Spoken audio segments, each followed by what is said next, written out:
ದೀಪಕ್ ಬಾಯ್, ನಮ್ಗೆ ನೀವೊಂದ್ಸಲ ಹೇಳಿದ್ರಲ್ಲ, ದಾದಾ ಹೇಳಿದ್ರು 8ರಿಂದ 10 ಬಾರಿ ನಿಶ್ಚಯಚರಣ ವಿಧಿ ಮಾಡ್ಬೇಕು ಅಂತ.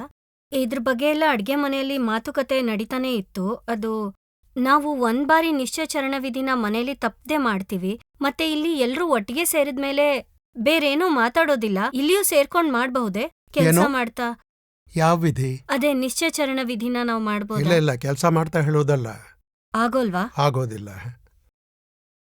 ಕೆಲಸ ಮಾಡುವಾಗ ಮಾಡಬಾರ್ದು ಅಂತ ದಾದಾ ಹೇಳಿದ್ದಾರೆ. ಆಗ ಅಸೀಂ ಜೈ ಜೈಕಾರ ಹೇಳ್ಬೋದು. ಹಾಗಾದ್ರೆ ಇದನ್ನ ನಾವ್ ಹೇಗ್ ಮಾಡೋದು? ಸಾಮಾನ್ಯವಾಗಿ ಹೇಳಿದ್ದಾರೆ, ಮಹತ್ವ ತಿಳಿಸಲು ಹೇಳಿದ್ದಾರೆ ಅವರು. ನಾವು 1 ಬಾರಿ ಮಾಡಲು ಹೇಳ್ತಿದ್ದೇವೆ, ನಿಜವಾಗಿ 10 ಬಾರಿ ಮಾಡ್ಬೋದು. ಅದುವೇ ಮಹತ್ವ. ಅರ್ಥವಾಯ್ತಲ್ಲ? ನಿಮ್ಮ ಫ್ರೀ ಟೈಮ್ 20 ನಿಮಿಷ ಇದ್ರೆ ನೀವು 20 ನಿಮಿಷ ಏಕಾಗ್ರತೆಯಿಂದ ಅಖಂಡವಾಗಿ ಮಾಡಿ. ಹಾಗೇನೂ ನಿಯಮ ಇಲ್ಲ. ಅಂದರೆ 3 ಲೈನ್ ಹೇಳಿ ತರಕಾರಿ ಹಚ್ಚಿ ಇನ್ನೊಂದೆರಡು ಲೈನ್ ಹೇಳೋದು, ಹಾಗೆಲ್ಲ ಮಾಡಿಕೊಡ್ದು. 10 ಬಾರಿ ಮಾಡಬೇಕು ಅಂತ ಆಗ್ರಹ ಮಾಡಬಾರ್ದು. ಸಾಮಾನ್ಯವಾಗಿ ಮಹತ್ವ ಜನರು 10 ದಿವಸದಲ್ಲಿ ಒಮ್ಮೆ ಮಾಡ್ತಾರೆ.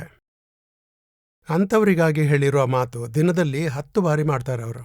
ಆತ್ಮ ಗುಣಗಳ ಭಜನೆಯನ್ನು ಮಾಡುವುದು. ಬಿಡುವಿನ ಸಮಯ ಇರುತ್ತೆ. ನೀವಿಲ್ಲಿ ಸೇವೆಯ ಎಷ್ಟು ದೊಡ್ಡ ಕೆಲಸವನ್ನ ಮಾಡ್ತೀರಾ? ಎಲ್ಲರೂ ಸೇವೆಯಲ್ಲಿ ತೊಡಗಿಸ್ಕೊಳ್ತಾರಾ? ಅಂಥವರಿಗೆ ಟೈಮ್ ಸಿಗುತ್ತಲ್ಲ, ಸರಿ. ಅವರಿಗೆ ಹೆಚ್ಚು ಸಮಯ ಸಿಗುತ್ತೆ. ಹ್ಮ್. ನಿಮಗೆ ಟೈಮ್ ಸಿಗೋದಿಲ್ಲ, ನೀವು ಒಮ್ಮೆ ಮಾಡಿದ್ರೆ ಸಾಕು. ಅದು ಸೇವೆ ಮಾಡಬೇಕು, ವಿಧಿ ಮಾಡಬೇಕು, ಕಷಾಯ ಮಾಡಬಾರ್ದು ಏನು? ಅದು ನಿಜಾನೇ. ಗೋಧಿಯನ್ನು ಸ್ವಚ್ಛಗೊಳಿಸ್ತಾ ಜೊತೆಗೆ ಮತ್ತೊಬ್ಬರ ಬಗ್ಗೆ ಕಷಾಯ ನಡೀತಲೇ ಇರುತ್ತೆ. ಅವಳು ಬಂದಿದ್ದಾಳ, ನಾನು ಎಷ್ಟು ಸಲ ಸೇವೆಗೆ ಬನ್ನಿ ಅಂತ ಹೇಳಬೇಕು ಅವಳಿಗೆ? ಎಷ್ಟು ಮಾನ ಕೊಟ್ಟೆ, ಹಾಗಾಗಿ ಸೇವೆಗೆ ಬಂದ್ಲು.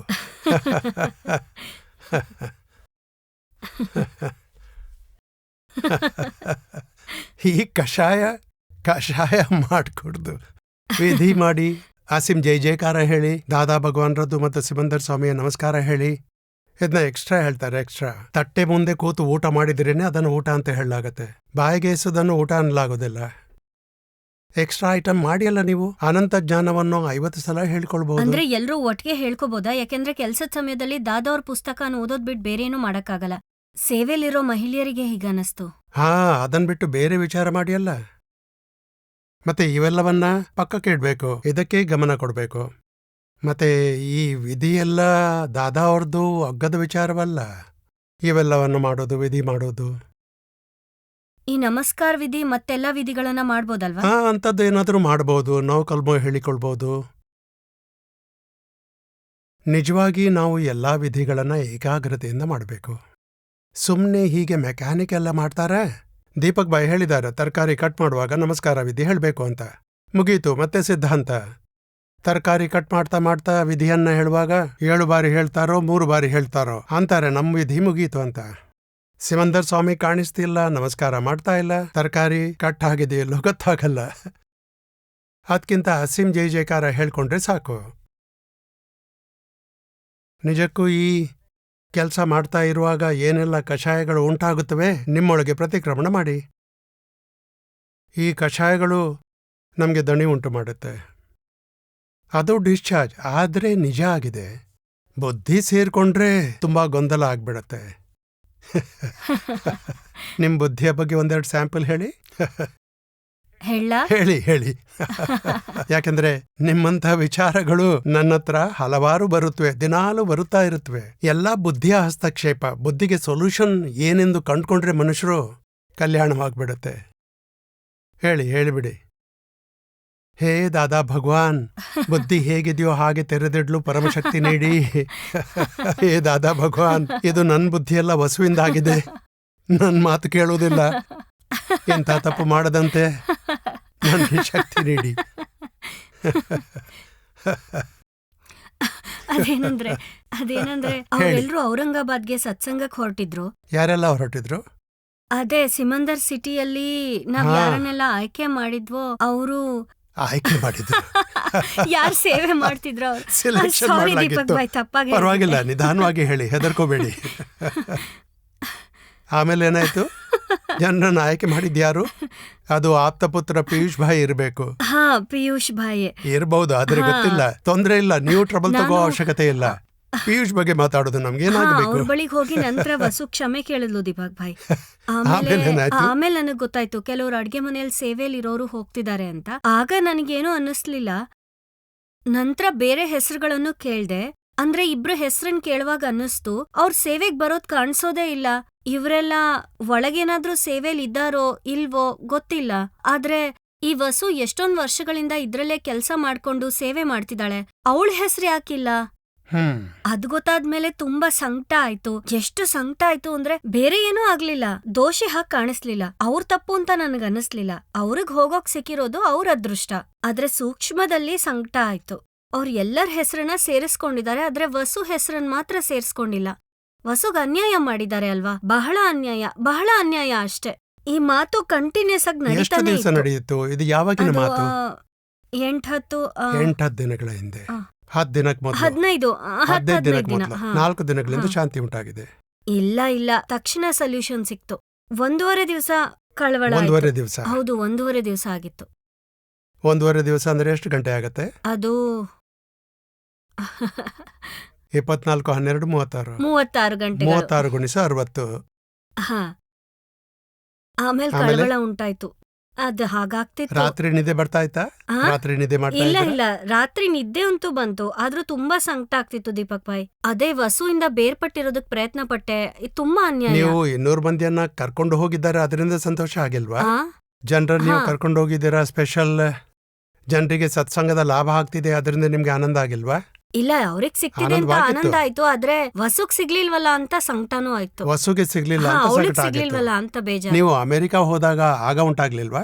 ಇಲ್ಲ, ಅವಾಗ ಸಂಕಟ ಆಗ್ಲಿಲ್ಲ. ಯಾಕೆ ಹಾಗೆ? ನೀವು ದುಬೈಗೆ ಬಂದಿರ್ಲಿಲ್ಲ, ಆಗ ಉಂಟಾಗ್ಲಿಲ್ವಾ? ಇಲ್ಲ, ಯಾಕೆಂದ್ರೆ ಅಲ್ಲಿ ಬುದ್ಧಿ ಲೆಕ್ಕಾಚಾರದ ಯೋಚನೆ ಮಾಡುತ್ತೆ, ಹಣ ಅವ್ರಿಗೆ- ಖರ್ಚಾಗುತ್ತೆ.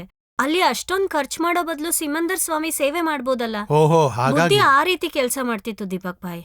ಔರಂಗಾಬಾದ್ ಮಾತ್ರ ಬಿಟ್ಟು ಹೋಯ್ತಾ ಅಲ್ವಾ? ಇಲ್ಲ, ಹಾಗಲ್ಲ. ಅಲ್ಲಿ ಲೋಭ ಉಂಟಾಗಿದೆ. ನಿಜವಾಗ್ ವಿಧಿಗಳನ್ನ ಮಾಡ್ಕೋಬೇಕಿತ್ತು. ಹಾಗೆ ಬೇರೆಯವರು ಸಹ ಜ್ಞಾನದಲ್ಲಿ ಪ್ರಗತಿ ಹೊಂದ್ಬೇಕಿತ್ತು. ಇಷ್ಟೊಂದ್ ವಯಸ್ಸಾಗಿದೆ, ಯಾವಾಗ ಜೀವ ಹೋಗುತ್ತೋ ಗೊತ್ತಿಲ್ಲ. ಹೀಗಿರುವಾಗ ವಸು ಈ ವಿಧಿಗಳನ್ನ ಮಾಡೋದ್ ಬಿಟ್ಟು ಸಮಯ ಹಾಳ್ ಮಾಡ್ತಿದ್ದಾಳೆ.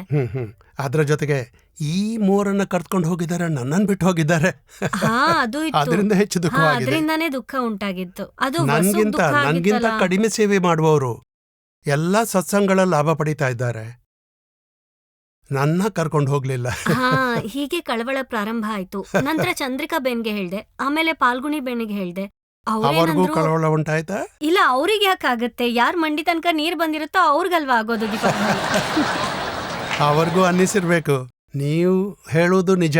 ಅವರೆಲ್ಲ ಆಪ್ತ ಪುತ್ರರು ಸ್ವಲ್ಪ ನಿರುಮ ಇಲ್ವಲ್ಲ, ಹಾಗಾಗಿ ಸರಿಯಾಗಿ ನೋಡ್ಕೊಳ್ತಾ ಇಲ್ಲ. ನಮ್ಮನ್ನೆಲ್ಲ ಇಲ್ಲ. ಇಗ್ನೋರ್ ಮಾಡ್ತಾರೆ.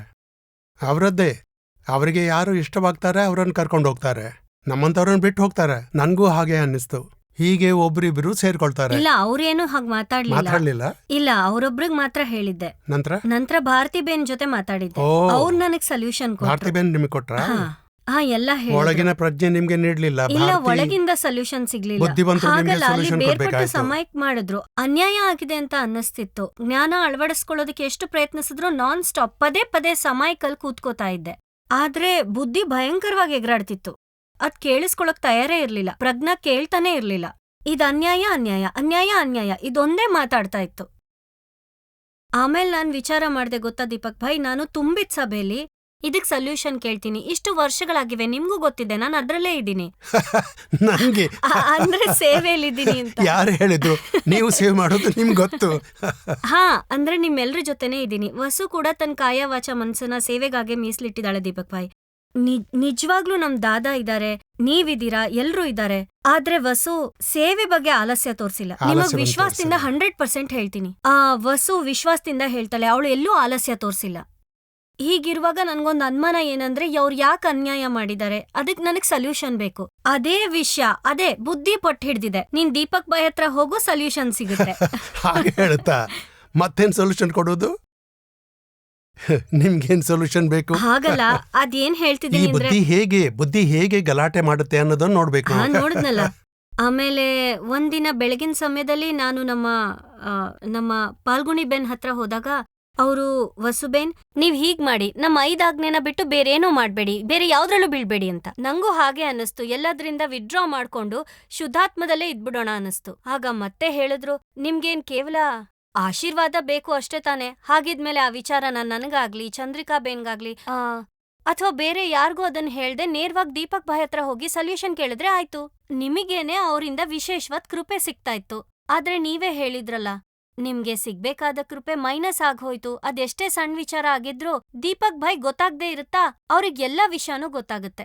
ಹಾಗಿರುವಾಗ ನಾವ್ ಯಾಕೆ ಸುಮ್ನೆ ಅವುಗಳ ಬಗ್ಗೆ ಮಾತಾಡ್ತಾ ಇರ್ಬೇಕು ಹೇಳಿ? ನೀವ್ ಹೋಗಿ ಆಶೀರ್ವಾದನ ಪಡ್ಕೊಳ್ಳಿ ಅಂದ್ರು. ನಂತ್ರ ಹರೀಶ್ ಭಾಯ್ ಜೊತೆ ಮಾತಾಡ್ದಾಗ ಓಹೋ, ಅಲ್ಲಿ ವಸುಗೆ ಸೊಲ್ಯೂಷನ್ ಸಿಕ್ತು. ಆಮೇಲೆ ತಕ್ಷಣ ನಿಮ್ ಬಳಿಗ್ ಬಂದು ಆಶೀರ್ವಾದ ತಗೊಂಡೆ ದೀಪಕ್ ಭಾಯ್. ಈ ಕಳ್ವಳ ಏನ್ ಉಂಟಾಗ್ತಿತ್ತು ಅದು ನಾನ್ ಮಾಡೋಳು ಅನ್ನೋದ್ರಿಂದ ಉಂಟಾಗ್ತಿತ್ತು ದೀಪಕ್ ಭಾಯ್. ಓ, ಈಗ ನಾನು ಸಂಪೂರ್ಣವಾಗಿ ತೀರ್ಮಾನಕ್ ಬಂದ್ಬಿಟ್ಟಿದೀನಿ. ಅದೆಂಥದ್ದೇ ಸಂಯೋಗ ಉಂಟಾದ್ರೂ ಕೂಡ ನಾನ್ ಮೊದ್ಲೇ ಹೇಳಿದ್ನಲ್ಲ ಯಾವ್ದ್ರಲ್ಲೂ ಹಠ ಮಾಡೋದಿಲ್ಲ ಅಂತ. ಈಗ ನೋಡಿದ್ರೆ ಹಠನೇ ಮಾಡ್ತಿದ್ದೀನಲ್ಲ. ಓ, ಇದು ಜ್ಞಾನಿಗ್ ಮೋಸ ಮಾಡ್ದ ಹಾಗೆ, ಆಜ್ಞೆನ ಪಾಲಿಸ್ತಿಲ್ಲ, ನೀನ್ ಏನ್ ಮಾಡ್ತಿದ್ಯಾ ಹೀಗೆಲ್ಲ ಅನ್ನಿಸ್ತಿತ್ತು ದೀಪಕ್ ಭಾಯ್ ನನಗೆ. ಆದ್ರೂ ನಾನ್ ಮಾಡಿದ್ದೇನು? ಆದ್ರೆ ಈಗ ಸ್ಟ್ರಾಂಗ್ ನಿಶ್ಚಯ ಮಾಡಿದೀನಿ, ಇನ್ ಯಾವ್ದ್ರಲ್ಲೂ ನಾನ್ ಮಾಡ್ತಿದ್ದೀನಿ ಅನ್ನೋದ್ರಲ್ಲಿ ಬೀಳೋಲ್ಲ. ಈ ಒಂದು ನಿಶ್ಚಯ ಮಾಡಿದೀನಿ ದೀಪಕ್ ಭಾಯ್. ಸೇವೆ ಅಂದ್ರೆ ಏನು? ಉಪಕಾರ ಪಡೆಯೋ ಆಸೆ ಇಟ್ಕೋಬಾರ್ದು. ಹಾ, ಅದ್ರ ಬದ್ಲಾಗಿ ನನ್ಗೆ ಆ ಪ್ಯೂರ್ ಸೇವೆ ಮಾಡಕ್ ಆಗ್ತಿಲ್ಲ ದೀಪಕ್ ಭಾಯ್. ಮಾನಕ್ಕಾಗಿ, ಅಹಂಕಾರಕ್ಕಾಗಿ ಗರ್ವರಸ ತಗೋತಿದ್ವಿ, ಎಲ್ಲ ಆಗ್ತಿತ್ತು. ಕೆಲ್ವೊಮ್ಮೆ ಸರಿ. ಜಾಗೃತಿ ಉಂಟಾಗ್ತಿದ್ರು ಕೂಡ ಅಂಧಕಾರದಲ್ಲಿ ಬಿದ್ಬಿಡ್ತಿದ್ವಿ ದೀಪಕ್ ಭಾಯ್.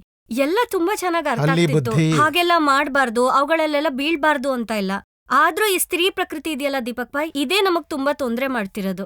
ನಿಮಗೆ ಎಕ್ಸಾಕ್ಟ್ಲಿ ನಾನ್ ಹೇಳೋದಾದ್ರೆ, ಈ ಒಂದು ಸಂಯೋಗ ಉಂಟಾಗ್ದೆ ಹೋಗಿದ್ರೆ ನನ್ನ ಅಜಾಗೃತಿ ಹೋಗ್ತಿತ್ತು. ಇದ್ ನನ್ನನ್ನ ಎಲ್ಲಿಂದೆಲ್ಗೋ ಎಸ್ತ್ ಬಿಡ್ತಾ ಇದೆ. ಇನ್ನಾದ್ರೂ ನೀವು ದಯವಿಟ್ಟು ಕೃಪೆ ಮಾಡ್ಬೇಕು. ಇಂಥ ಅಜಾಗ್ರತೆ ಇನ್ಯಾವತ್ತೂ ಆಗ್ಬಾರ್ದು. ನಿಜ ಹೇಳ್ತೀನಿ, ಪ್ರಮಾಣ ಮಾಡಿ ಹೇಳ್ತೀನಿ ದೀಪಕ್ ಭಾಯ್, ಈ ಪ್ರಕೃತಿಯ ಮೋಹ, ಹಠ ಎಲ್ಲದ್ರಿಂದನೂ ಹೊರಗ್ ಬರ್ಬೇಕು. ಈ ಪ್ರಕೃತಿ ನಾನಲ್ಲ, ನಾನ್ ಶುದ್ಧಾತ್ಮ. ಈ ವಸು ಕೂಡ ಅವುಗಳಿಂದ ಹೊರಗ್ ಬರ್ಬೇಕು. ನಾವ್ ಸಮಯಕ್ ಮಾಡದ್ಮೇಲೆ ಅದು ತಕ್ಷಣ ಬೇರೆಯವ್ರ ಮೇಲೆ ದೋಷ ನೋಡೋದು, ಅದೇ ಈಗಿನ್ನು ನಾನಿನ್ನು ಹೇಳದ್ನಲ್ವಾ, ಯಾರ್ ಬಂದಿದ್ದಾರೆ ಯಾರ್ ಬಂದಿಲ್ಲ ಅಂತ ನೋಡೋದು.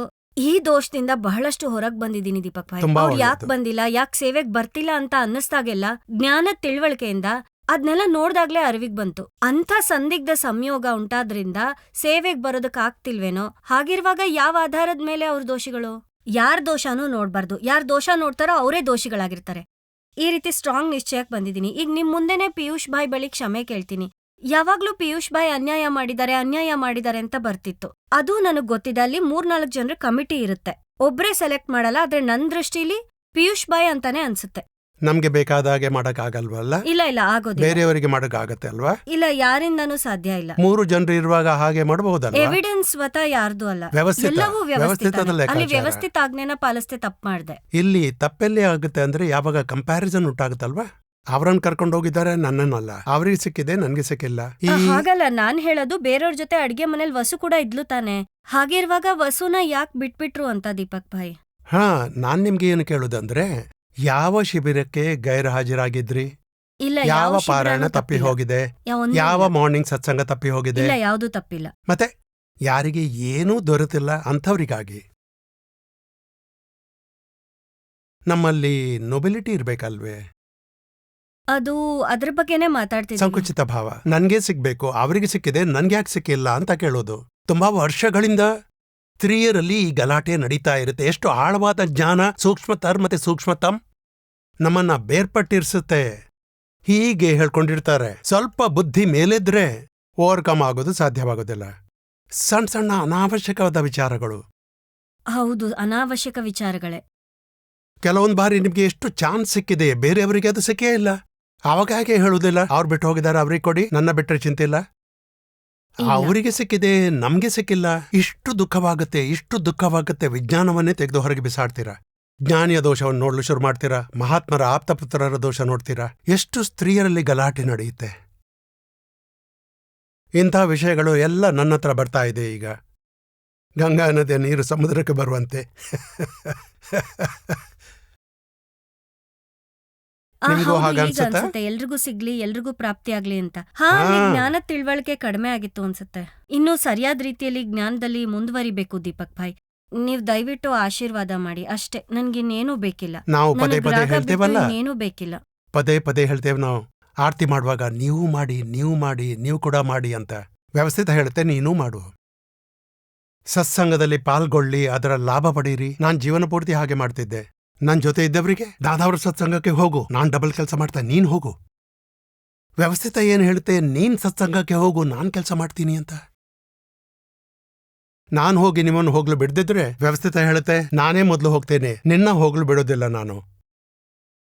ಈ ಜಗತ್ತು ಬಾವಿ ಇದ್ದ ಹಾಗಿದೆ, ನಾವು ಹೇಳಿದ್ದೇ ಪ್ರತಿಧ್ವನಿಯಾಗತ್ತೆ. ನೀವು ಪಡೆದುಕೊಳ್ಳಿ ಅಂತ ಹೇಳಿದ್ರೆ ವ್ಯವಸ್ಥಿತ ನೀವು ಪಡೆದುಕೊಳ್ಳಿ ಅನ್ನತ್ತೆ. ಎಲ್ರಿಗೂ ಸಿಗ್ಬೇಕು. ಈ ಪಾಸಿಟಿವ್ನೆಸ್ ಅಂದ್ರೆ ಏನು? ನಿರುಮ ನಮ್ಗೇ ಸಿಗ್ಬೇಕು, ಬೇರೆ ಯಾರಿಗೂ ಸಿಗ್ಬಾರ್ದು. ದಾದಾವ್ರ ಸಮಯದಲ್ಲಿ ಇತ್ತು, ದಾದಾ ನಮ್ಮನೇಲೇ ಇರಬೇಕು, ನಮ್ಗೇ ಸಿಗ್ಬೇಕು, ಯಾರಿಗೂ ಸಿಗ್ಬಾರ್ದು. ಕೊನೆಗೆ ನೋಡಿದ್ರೆ ಈ ಕಿತ್ತಾಟದಲ್ಲಿ ದಾದಾ ಅವರು ದೂರ ಆಗ್ಬಿಟ್ರು. ಇನ್ನೊಬ್ಬರ ಮನೆಗೆ ವ್ಯವಸ್ಥಿತ ಹೇಳ್ಕೊಳ್ಳುತ್ತೆ, ವ್ಯವಸ್ಥಿತ ಕೊಂಡೋಗುತ್ತೆ ವಿತರಾಗ್ಗಳಿಗೆ. ದಾದಾವರಿಗೆ ಬೇಕಿಲ್ಲ ಇಲ್ಲಿ ಹೋಗ್ಬಾರ್ದು ಅಲ್ಲಿ ಹೋಗ್ಬೇಕು ಅಂತ. ಅಷ್ಟೊಂದು ಸಂಕುಚಿತವಾಗಿರುವುದು ತಾನು, ತನ್ನನ್ನೇ ಮರೆದ್ಬಿಟ್ಟು ಜೊತೆಗೆ ಮೋಕ್ಷದ ಮಾರ್ಗವನ್ನು ಕೂಡ ಕಳೆದುಕೊಳ್ತಾರೆ ಅವರು. ಈ ಥರ ಅಷ್ಟೊಂದು ಸ್ತ್ರೀಯರಿಗೆ ಅವರಿಗೆ ಹೆಚ್ಚು ಸಿಕ್ಕಿದೆ, ನನಗೆ ಕಡಿಮೆ, ನನಗೆ ಸಿಗ್ಲಿಲ್ಲ ಅವರಿಗೆ ಸಿಕ್ಕಿದೆ, ಅವ್ರಿಗೆ ಸಿಕ್ತು ನನಗೆ ಸಿಕ್ಕಿಲ್ಲ. ಅಯ್ಯೋ, ಸಿಗೋದು ಸಿಗದೇ ಇರುವುದು, ಕೊನೆಗೆ ನಾವದನ್ನು ಕೊಂಡೋಗ್ಬೋದಾದ್ರೆ ಸರಿ ಇರಲಿ ಅದು ಕೂಡ. ಎಷ್ಟೊಂದು ವಿಷಯಗಳು. ಕಷಾಯ ತೆಗೆದು ಹಾಕಲು ನಾವು ಸತ್ಸಂಗಕ್ಕೆ ಬರ್ತೀವಿ, ಸತ್ಸಂಗ ಸಿಗ್ಲಿಲ್ಲ ಅಂತ ಇಷ್ಟು ಕಷಾಯ ಮಾಡ್ತೀರಾ? ಇದು ನಮ್ಮ ಜ್ಞಾನ ಮಾರ್ಗನಾ? ನಿಮ್ಗಷ್ಟೇ ಅಲ್ಲ, ಹೆಚ್ಚಿನವರಿಗೆ ಈ ಪ್ರಶ್ನೆ ಇದೆ. ನನ್ನ ಇಗ್ನೋರ್ ಮಾಡಿದ್ದಾರೆ, ನನ್ನ ಕರೆದಿಲ್ಲ, ಅವರನ್ನು ಕರೆದಿದ್ದಾರೆ. ಯಾಕೆ ಬೇಕು ಈ ಗಲಾಟೆ? ಬೇರೆಲ್ಲ ಬೇಡ ನಿಮ್ಗೆ, ಇದನ್ನು ನೀವು ತಿಳ್ಕೊಳ್ಳಿ. ಈ ಬುದ್ಧಿ ಕಂಪ್ಯಾರಿಸನ್ ಮಾಡಿಸುತ್ತೆ, ಬುದ್ಧಿ ಹೆಚ್ಚು ಕಡಿಮೆ ಡಿಫರೆನ್ಸ್ ತೋರಿಸುತ್ತೆ, ಕೆಟ್ಟದು ಒಳ್ಳೆಯದು ಅಂತ ತೋರಿಸುತ್ತೆ, ಅವ್ರು ಮತ್ತೆ ನೀವು ಬೇರೆ ಅಂತ ತೋರಿಸುತ್ತೆ. ಇದೇ ಬುದ್ಧಿಯ ನಾವು ಹೇಳ್ತೇವಲ್ಲ, ವ್ಯವಹಾರದ ಸುಧಾರಣೆ ಬೇಕಿಲ್ಲ, ವ್ಯವಹಾರದಲ್ಲಿ ಹೆಚ್ಚು ಕಡಿಮೆ ಆಗತ್ತೆವಿಲ್ಲ. ಬುದ್ಧಿಯನ್ನು ತಿಳಿದುಕೊಂಡು ಆ ಪಕ್ಷದಲ್ಲಿರ್ಬೇಕು. ಬುದ್ಧಿ ಒಂದು ಅಂಕಿ ಬರೆದು ಮುಂದಕ್ಕೆ ಸಂಖ್ಯೆಗಳು ಎಲ್ಲೆ ಮೀರಿ ನಂತರ ಸಂಖ್ಯೆಗಳಿಗೆ ಕೊನೆಯೇ ಇರುವುದಿಲ್ಲ. ನೀವು 1.5 ದಿನ ಅಂತೀರಾ, 1.5 ದಿನದಲ್ಲಿ ಸಂಕಟ 700 ಡಿಗ್ರಿ ಮೇಲೆ ಇರುತ್ತೆ, ಮತ್ತೆ ನಿಧಾನವಾಗಿ ನಿಧಾನವಾಗಿ ನಿಧಾನವಾಗಿ ಕಡಿಮೆ ಆಗತ್ತಾ ಹೋಗುತ್ತೆ. ಎಷ್ಟೊಂದು ದಿನಗಳು! 2 ಗಂಟೆಯಲ್ಲಿ ಕೇವಲ ಜ್ಞಾನ ಪ್ರಕಟವಾಗತ್ತೆ ಅಂತ ನಮ್ಮ ವಿಜ್ಞಾನವಿದೆ. 36 ಗಂಟೆಗಳಲ್ಲಿ ಏನೆಲ್ಲ ಪ್ರಕಟವಾಗ್ಬೋದು? ತುಂಬಾ ನಷ್ಟವಾಗತ್ತೆ. ಅದಕ್ಕೇನ್ ವ್ಯಾಲ್ಯೂ ಇದೆ? ಮತ್ತೆ ಸಾಮಾಯಿಕನ ಮೇಲಿಂದ ಮೇಲ್ ಮಾಡ್ತಾ ಇದ್ರು ಈ ಬುದ್ಧಿಯಿಂದಾಗಿ ಸೊಲ್ಯೂಷನ್ ಸಿಗ್ತದೆ. ಬುದ್ಧಿ ಹೇಳ್ಕೊಟ್ಟದನ್ನು ಕೇಳಿದ್ರೆ, ನನ್ನ ಕರ್ಕೊಂಡು ಹೋಗಿಲ್ಲ, ನಾನು ಅಂದ್ರೆ ಯಾರು? ವಸ್ತುನಾ ನಾನಾ? ನಿಮ್ಮ ಚಿತ್ತವನ್ನು ಔರಂಗಾಬಾದ್ನಲ್ಲಿ 24 ಗಂಟೆ ಇಡಿ, ಯಾರಿಗೆ ಅಡ್ಡಿ ಆಗತ್ತೆ? ಚಿತ್ತ ಎಲ್ಲೆಲ್ಲೋ ಹೊರಟೋಗಿದೆ. ಇದು ನಿಜವಾದ ವಿಜ್ಞಾನ. ನೀವು ವಿಧಿ ಮಾಡ್ತಾ ಇರುವಾಗ ಸಿಮಂದರ್ ಸ್ವಾಮಿಯ ಮಂದಿರದಲ್ಲಿ ಕುತ್ಕೊಂಡು ಒಬ್ರು ಪೂಜೆ ಮಾಡಲು ಹೋದ್ರೆ, ನೀವು ಅಲ್ಲಿ ಕಣ್ಮುಚ್ಕೊಂಡು ಪೂಜೆ ಮಾಡ್ತಾ ಇದ್ರೆ ಯಾರಿಗೆ ಅಡ್ಡಿ ಆಗತ್ತೆ? ಯಾರು ಅಡ್ಡಿ ಪಡಿಸ್ತಾರೆ? ನಮ್ದು ಭಾವವಿಜ್ಞಾನ, ದ್ರವ್ಯ ವಿಜ್ಞಾನವಲ್ಲ ಅದು. ಭಾವದಿಂದ ನೀವು ಎಲ್ಲರ ಜೊತೆ ಇರ್ಬೋದು, ಕ್ಷಣ ಕ್ಷಣ ಜೊತೆಯಲ್ಲಿರ್ಬೋದು. ಅದ್ಬಿಟ್ಟು ನಮ್ಮ ಚಿತ್ತ ಮೋಹದಲ್ಲಿ ಮಾನದಲ್ಲಿ ಹಠ ಮಾಡಿಕೊಂಡು ಬುದ್ಧಿಯಲ್ಲಿ ನಾವು ಬುದ್ಧಿಯಿದ್ದು ಸಂಕಟದಲ್ಲಿ ನಾವು ಬಿದ್ದಿರ್ತೇವೆ. ನಿಜವಾಗಿ ನಾವು ಭಗವಾನಲ್ಲಿ ಚಿತ್ತ ಇರಿಸಬೇಕು. ಅದ್ ನಮ್ಮ ಸ್ವಾತಂತ್ರ್ಯ. ನಿಜಕ್ಕೂ ಸಂಪಾದನೆ ಇದು. ಹೀಗೆ ನಾವು ಸೂಕ್ಷ್ಮ ವಿಜ್ಞಾನದೊಂದಿಗೇ ಮುಂದುವರಿಬೇಕು. ಇವೆಲ್ಲ ಕಸಗಳ ರಕ್ಷಣೆ. ಕಸಗಳು ಮೇಲೆ ಬರುತ್ತವೆ ಅಲ್ದೆ, ನೀವು ಶುದ್ಧಾತ್ಮ, ವಸುವಿನ ಕಸ ನಿಮ್ಗೆ ಕಾಣಿಸುತ್ತೆ, ಜೊತೆಗೆ ವಿರೋಧನೂ ಇದೆ. ಆದ್ರೆ ನಾವು ಹೇಳ್ತೇವಲ್ಲ 1.5 ದಿನ ಬೇಕು ಅಂತ, 1.5 ನಿಮಿಷ ಇರದಂತೆ ಜಾಗೃತಿ ಇರಬೇಕು. ಆದ್ರೆ ಆ ಸಮಯದಲ್ಲಿ ಬುದ್ಧಿ ಮೇಲಿದ್ದಿರೋದಿಲ್ವಾ? ನನ್ನ ಕರ್ಕೊಂಡೋಗಿಲ್ಲ ಅಂದ್ರೆ ತಕ್ಷಣ ಹೇಳ್ಬೇಕು, ಅವರನ್ನು ಕರ್ಕೊಂಡೋಗಿದ್ದು ಒಳ್ಳೇದಾಯ್ತು, ಅವರು ಮುಂದುವರಿಯಲಿ, ಮಹಾತ್ಮರು ಜ್ಞಾನದಲ್ಲಿ ಮುಂದುವರಿದಿರೋದು ಒಳ್ಳೇದು. ನಾನ್ ಜಗತ್ತಿನ ಕಲ್ಯಾಣ ಮಾಡ್ತೀನಿ, ಬೇರೆಯಾರು ಮಾಡಬಾರ್ದು, ನನ್ನ ನಿಮಿತ್ತದಿಂದ ಅಥವಾ ಬೇರೆಯವರ ನಿಮಿತ್ತದಿಂದ. ನಿರುಮ ಅವರು ಎಂಥ ಭಾವನೆ ಇಟ್ಕೊಂಡಿದ್ರು, ಜಗತ್ತಿನ ಕಲ್ಯಾಣ ಆಗ್ಬೇಕು, ಯಾರು ಮಾಡಿದ್ರು ಸರಿ, ನಿಮಿತ್ತಕ್ಕೆ ಆಶೀರ್ವಾದ ಇದೆ, ನನ್ ಶುಭ ಹಾರೈಕೆ ಇದೆ. ಇಂಥ ನೊಬಿಲಿಟಿ ಇರಬೇಕು, ಎಲ್ರಿಗೂ ಜ್ಞಾನ ಸಿಗ್ಲಿ, ಎಲ್ರೂ ಮುಂದುವರಿಯಲಿ. ಅವರ ಪ್ರಗತಿಯಾದ್ರೆ ನಮ್ಮ ಪ್ರಗತಿಯಾದಂತೆ. ಇದು ಅಭೇದ ಭಾವ ಮತ್ತು ನೊಬಿಲಿಟಿ. ಆದ್ರೂ ಎಲ್ರು ಮುಂದುವರಿಲಿ, ಪ್ರಗತಿ ಹೊಂದ್ಲಿ ಅಂತ ಇದೆ. ಆದ್ರೂ 3 ಜನರು ಇರ್ಲಿಲ್ಲ, ಅವರನ್ನು ಕರ್ಕೊಂಡು ಹೋಗಿದ್ದೀರಾ, ನನ್ನ ಕರ್ಕೊಂಡೋಗಿಲ್ಲ. ನನ್ಗೆ ಅನ್ಯಾಯವಾಗಿದೆ. ಏನು ಅನ್ಯಾಯವಾಗಿದೆ? ಯಾವಾಗ್ಲೂ ನಿಮ್ಗೆ ಎದುರಿನ ಸೀಟೇ ಸಿಗುತ್ತೆ, ಯಾರು ಅನ್ಯಾಯ ಮಾಡ್ತಿದ್ದಾರೆ. ಹಾಗಲ್ಲ, ಸಾಮಾನ್ಯವಾಗಿ ಹಿಂದೆನೆ ಕೂರೋದು, ಇವತ್ತ್ಯಾಕೋ ಮುಂದೆ ಬಂದು ಕೂತಿದ್ದೀನಿ ಅಷ್ಟೇ. ತೊಂದ್ರೆ ಇಲ್ಲ, ನಮ್ಗೆ ಅನ್ನಿಸ್ಬೇಕು, ಎಲ್ರೂ ಮುಂದುವರಿಬೇಕು. ಸ್ಪರ್ಧೆ ಶುರುವಾಗತ್ತೆ. ದೋಷ ಇದ್ದವರೆಲ್ಲ ಹಿಂದೆ ನಿಂತ್ಕೋತಾರ, ಸ್ಪರ್ಧೆ ಉಂಟಾಗತ್ತೆ, ಕಾಂಪಿಟಿಷನ್ ಆಗತ್ತೆ, ಎಲ್ಲವೂ ಆಗತ್ತೆ. ನಮ್ದು ಮುಂಬೈಯಲ್ಲಿ ಸತ್ಸಂಗ ಇತ್ತಲ್ಲ, ಆವಾಗ ಮಳೆಗಾಲದ ಸೀಸನ್, ಹಿಂದಿನ ದಿನ ಮಳೆ ಜೋರಾಗಿ ಬಂದಿತ್ತು. ದೊಡ್ಡ ಮೈದಾನಲ್ಲಿ ಏರ್ಪಡಿಸಬೇಕಾಗಿತ್ತು, ಅದು ಸಾಧ್ಯವಾಗಲಿಲ್ಲ. ಅದಕ್ಕಾಗಿ ಬಿಲ್ಡಿಂಗ್ನಲ್ಲಿ ಮಾಡಿದೆವು. ಅದರಲ್ಲಿ ಹಾಲ್ ಮೊದಲನೇ, 2ನೇ, 3ನೇ ಮಾಳಿಗೆ ಅಷ್ಟೇ ಜಾಗ ಇತ್ತು. 500 ಮಂದಿ ಕೂತ್ಕೊಳ್ಳುವಷ್ಟು, 1200 ಜನ. ಉಳಿದವರನ್ನು ಕೆಳಗೆ ಕೂರಿಸಿದೆವು. ಎಲ್ಲ ಮಹಾತ್ಮರು ಖುಷಿಯಾದ್ರು. ಹೊಸ ಮಹಾತ್ಮರು ಎದುರಲ್ಲಿದ್ರು, ನಾವೆಲ್ಲ ಹಳಬ್ರು ಹಿಂದೆ ಕೂತ್ಕೋಬೇಕು. ಎಲ್ರೂ ಒಪ್ಕೊಂಡ್ರು. ಒಳ್ಳೆ ಐಡಿಯಾ. ಅದೇನ್ ಮಹಾ, ನಾವು ಫ್ರೆಶ್ ಆಗ್ಬೇಕಷ್ಟೇ. ದರ್ಶನ ಬೇಕು, ದರ್ಶನ ಆಗ್ತಾ ಇದೆ, ನಮ್ಗೆ ಕಾಣಿಸ್ಬೇಕಷ್ಟೇ ಅಲ್ವಾ? ಒಂದು ಗುಂಪಿನವ್ರು ಕೂತ್ರು. ಕೆಲವರಿಗೆ ಗೊತ್ತಾಯ್ತು 3 ಜನರು ಹಳೆ ಮಹಾತ್ಮರ ಮೇಲೆ ಹೋಗಿದ್ದಾರೆ. ಏನ್ ಗಲಾಟೆ ಶುರುವಾಯ್ತು. 3 ದಿನದವರೆಗೆ ನಡೀತಲೇ ಇತ್ತು. ಈಗ್ಲೂ ನಡೀತಾ ಇದೆ. ನೀವ್ ಹೇಗೆ ಕಾರ್ಯಕರ್ತರ ಮೇಲೆ ಎಗರಾಡ್ತಾರೆ? ಪಾಪ ಅವ್ರದೇನ್ ತಪ್ಪು ಹೇಳಿ? ಕಾರ್ಯಕರ್ತರೊಂದಿಗೆ ಜಗಳ ಮಾಡಿ, ಜೋರ್ ಮಾಡಿ, ಕುಳಿತುಕೊಳ್ಳು ಬಿಡುವುದಿಲ್ಲ ಅಂತ ಹೇಳಿ ಅವರನ್ನು ನೂಕ್ಬಿಟ್ಟು ಕೂತ್ಕೊಂಡ್ರು ಅವರು. ಅಯ್ಯೋ, ಎಲ್ಲಿ ಹೋಯ್ತು ನಿಮ್ಮ ಜ್ಞಾನ? ಆ 3 ಜನರನ್ನ ಬಿಟ್ಟಿರುವಾಗ ನಮ್ಮನ್ನು ಯಾಕೆ ಬಿಟ್ಟಿಲ್ಲ? ಗಲಾಟೆ ಶುರು ಆಗ್ಬಿಡ್ತು. ಈ ಗಲಾಟೆಯನ್ನ ಹೇಗೆ ಶಾಂತಪಡಿಸೋದು? ಬುದ್ಧಿ ವಿಪರೀತ ವರ್ತಿಸುತ್ತೆ. ನಾನ್ ಕೇಳಿದೆ, ಎಷ್ಟು ವರ್ಷ ಆಯ್ತು ನಿಮ್ಗೆ? 11 ವರ್ಷ. ದಾದಾವರು 50 ವರ್ಷದಿಂದ 40 ವರ್ಷ ನೀವೆಲ್ಲಿದ್ರಿ? ಬೇಗ ಬರ್ಬೇಕಿತ್ತಲ್ಲ. ಈ ಹಿಂದಿನ 40 ವರ್ಷ ಅಲ್ದಾಡ್ದು ಮರ್ತ್ ಬಿಟ್ರ? ಅವರಿಗೆ ಮೇಲ್ನ ಮಾಳಿಗೆ, ನಾನ್ ಕೆಳಗೆ, ಅವ್ರು ಮುಂದೆ ಹೋಗಿದ್ದಾರೆ, ನನ್ನ ಕರೀಲಿಲ್ಲ. ಇವೆಲ್ಲ ಯಾಕೆ? ಈಗ್ಲೂ ನನ್ಗೆ ಪತ್ರ 3 ತಿಂಗಳಿಂದ ಕಸಿವಿಸಿ ನಡೀತಿದೆ. ನೋಡಿ, ನೀವು ಸತ್ಸಂಗದಲ್ಲಿ ಅವರಿಗೆ ಅವಕಾಶ ಕೊಡ್ತೀರಾ, ನಮ್ಗೆ ಅವಕಾಶನೇ ಕೊಡೋದಿಲ್ಲ. ಅವರಿಗೆ ಸರಿಯಾಗಿ ಉತ್ತರ ಕೊಡ್ತೀರಾ, ನಮ್ದು ಕಟ್ ಮಾಡ್ತೀರಾ. ಇಲ್ಲಿ ಅದು ಯಾರಿಗೂ ಬೇಕಿಲ್ಲ. ಎಷ್ಟರ ಮಟ್ಟಿಗೆ ಬುದ್ಧಿ ಗಲಾಟೆ ಮಾಡುತ್ತೆ. ಈ ಬುದ್ಧಿಯು ನಮ್ಮನ್ನ ಸರಿಯಾಗಿ ರಕ್ಷಣೆ ಮಾಡ್ತಾ ಇದೆ.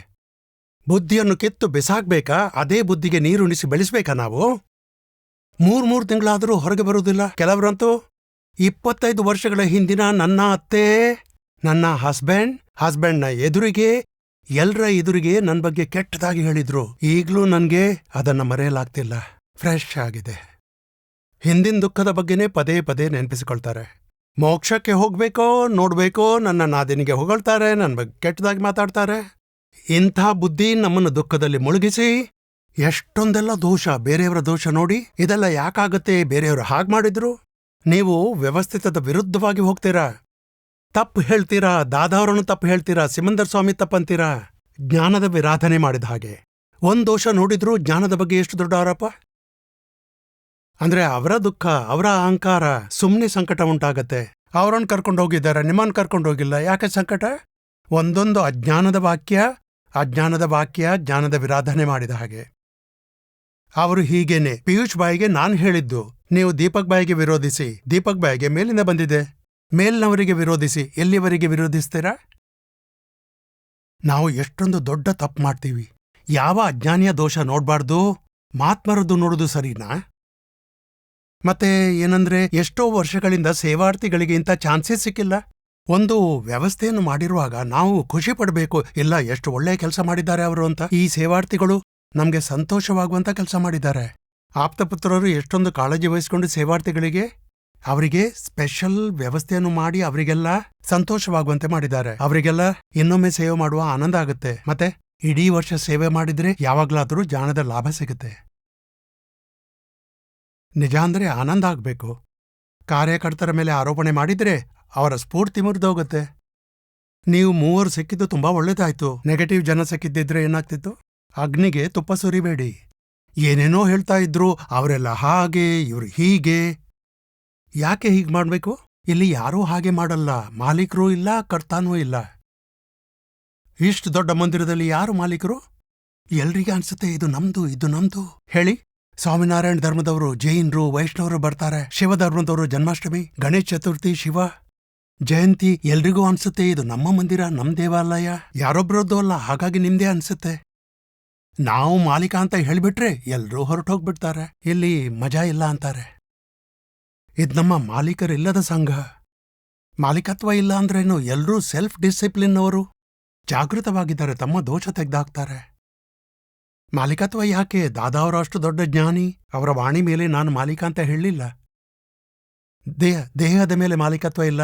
ಅವರನ್ನ ಆ ಕಡೆ ಎಳಿತಿದ್ರು, ಆಗ್ಲೂ ಮಾಲೀಕತ್ವ ಇಲ್ಲ. ಈ ಕಡೆ ಎಳೆದ್ರೂ ಮಾಲೀಕತ್ವ ಇಲ್ಲ. ಲೆಕ್ಕಾಚಾರ ಪೂರ್ತಿಗೊಳಿಸಿ ಅಂತ ಅವರು ಹೇಳ್ತಿದ್ರು. ಕಲ್ಯಾಣದ ಭಾವನೆಯಲ್ಲೇ ಜೀವಿಸ್ಬೇಕು ಅಂತ ಇದ್ರು. ನಾವು ಕೂಡ ಯಾಕೆ ಆ ಲೆವೆಲ್ಗೆ ಹೋಗ್ಬಾರ್ದು? ಯಾವುದೇ ಪರಿಸ್ಥಿತಿಯಲ್ಲೂ ನೋಡಿ. ಅವ್ರಿಗೆ ಫೋಟೋ ಕೊಟ್ಟಿದ್ದಾರೆ, ನಿರುಮಾ ಫೋಟೋ ಅವ್ರ ಮನೇಲಿದೆ, ನನ್ಗೆ ಮಾತ್ರ ಕೊಟ್ಟಿಲ್ಲ. ಮತ್ತೆ ಪಾಪ ಆ ಫೋಟೋ ತಂದ್ಕೊಟ್ಟ ಹುಡುಗರ ಮೇಲೆ ಜೋರು ಮಾಡ್ತಾರೆ. ಆಮೇಲೆ ಕಬ್ಬಿನ ಜಲ್ಲೆಯಲ್ಲಿ ಹಿಂಡಿ ಬಿಡ್ತಾರೆ ಅವರನ್ನ. ಅವರು ಹೇಳ್ತಾರೆ ಮತ್ತೆ ನನಗೆ ಈ ಕೆಲಸ ಬೇಡವೇ ಬೇಡ ಅಂತ. ಅವ್ರಿಗೆ ಕೊಟ್ಟಿದ್ದೀರಾ, ನನ್ಗೆ ಯಾಕೆ ಕೊಟ್ಟಿಲ್ಲ? ಯಾರಿಗೂ ಸಿಗದಿದ್ರೆ ಮತ್ತೆ ಗಲಾಟೆನೇ ಮಾಡಲ್ಲ. ಆಮೇಲೆ ಗೊತ್ತಾಗುತ್ತೆ ನನ್ಗೆ ಹೇಳಿದ್ದಾರೆ, ಯಾರಿಗೂ ಕೊಟ್ಟಿಲ್ಲ, ಅವನೇ ಕೊಟ್ಟಿದ್ದಾರೆ.